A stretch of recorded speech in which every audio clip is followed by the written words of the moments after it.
What's up, Internet? Have you ever picked up something, looked inside it, and wondered, this should be capable of doing other things? This happened to me with the Cult Planetary Freecoaster. This thing's really awesome. It's very unique. It's probably the most comfortable I've ever been on a freecoaster because I don't have to think about re-engaging when I pedal forward, and I don't have to think about disengaging when I go to do a trick to fakie. So it's been really cool for that. But when I took the driver apart, I put a little lubricating oil in this O-ring that's in the back because it can squeak. But when I had it apart, I realized, hang on, that's a cassette driver. It's just the springs are pushing the pawls down in the wrong direction. And then this planetary system back here is what pushes the pawls up to make it engage with the hub and actually, turn the wheel. So looking at this, I thought, hey, this hub should be pretty easy to convert into using it as a cassette, so you can go back and forth if you want to. Because deep down, my heart still is with being a cassette guy. And I've always loved the way cassette rollouts look and etc. So when I've decided that I've, had my fill of freecoaster tricks and I want to just go back to normal cassette stuff, I don't have to buy a new hub, and neither do you. So I'm going to show you how to convert this to cassette mode, so you don't have to delace your wheel, say put your old hub on, that sort of thing. And it works just fine. So the main thing you do is you take an old cassette, a different cassette hub. This one, for example, is a 4-pawl. They're a little bit different size, but as long as the hub you have doesn't have the circle spring, but has the individual springs like this one that go in with the pawl and they work together in their individual little channels. As long as you have that, and here, this part's important. The pawl is narrower than the planetary one, which most are gonna be. The planetary one's very wide. So this one, which I have from this Cult Crew V2 hub, is actually only the tiniest bit narrower than the channel for the pawl, which is perfect. So basically what that is so that when you put these in and it goes back in the hub, you can leave the planetary gears in, because it also acts as a spacer, so your driver's in the right place. You can leave the planetary gears in and they won't interfere with anything and they won't cause any excess drag.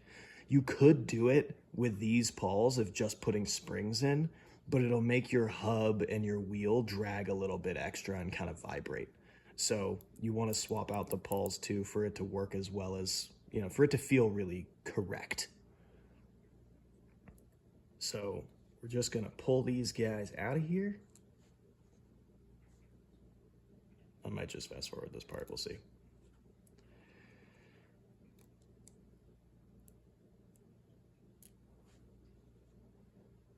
And then take our springs.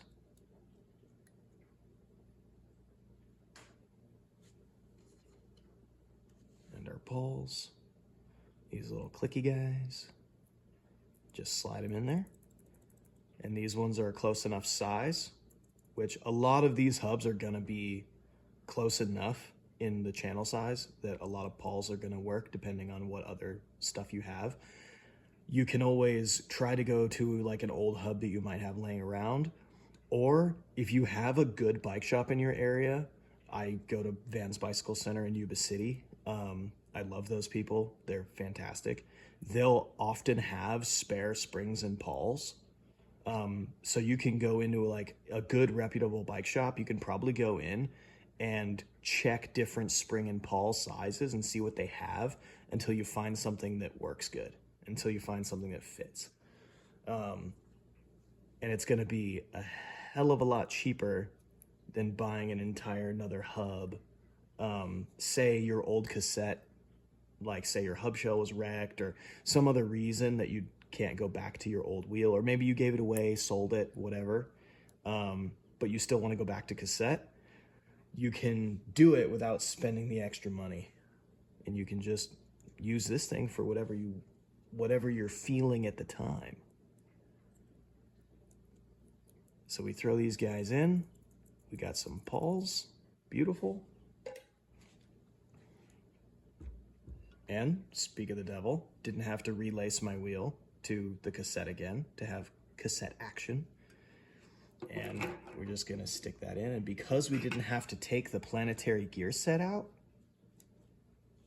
we don't have to worry about spacing because this will bolt right into where it's supposed to be.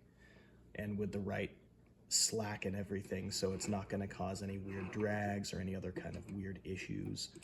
It just has engagement. So now the cassette pawls are just always engaged. Now, the Planetary hub is definitely not the tightest as far as like slack goes, because those channels where your pawls hit, these teeth in here, are a little long. So if you're the kind of guy that likes a profile elite hub or something that has like really fast engagement, then this isn't necessarily going to feel that good for you. Personally, I like having a little bit of like play. I always run a loose chain for that reason, because when I do manual tricks and like other things, I don't always want to be touching drive. I actually like a little bit of that kind of loose feel, especially for cab tricks like my 5 cabs and stuff. I don't want the drive to happen until my timing's good and I'm already starting to pull to do a cab. So this actually feels great to me personally. So yeah, I can just throw this guy in.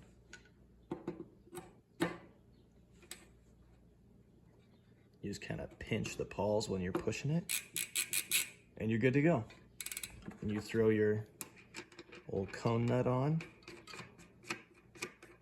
and you can tighten it down. You just snug it like you normally would with the hub in its normal state, in its previous, coastery state.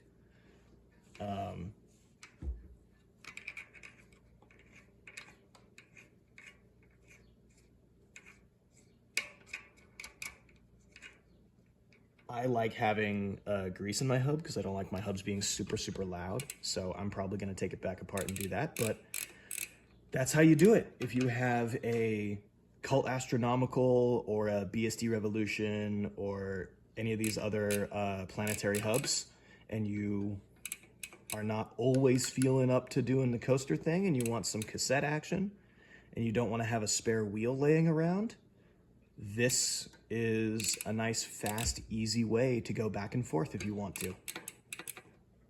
So I hope that is informative for anybody who's been very curious about these wheels, and especially if you're not a fan of how the clutch Freecoasters feel, but you still want to, mess with it because like you see this new design and go, ooh, maybe that'll feel better, like it has for me, where I don't have to think about engaging or disengaging. It's just fun.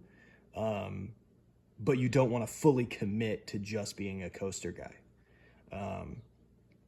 This is a great option for kind of going back and forth and just doing your own thing, seeing what you like. It takes 10 minutes to swap these pieces out.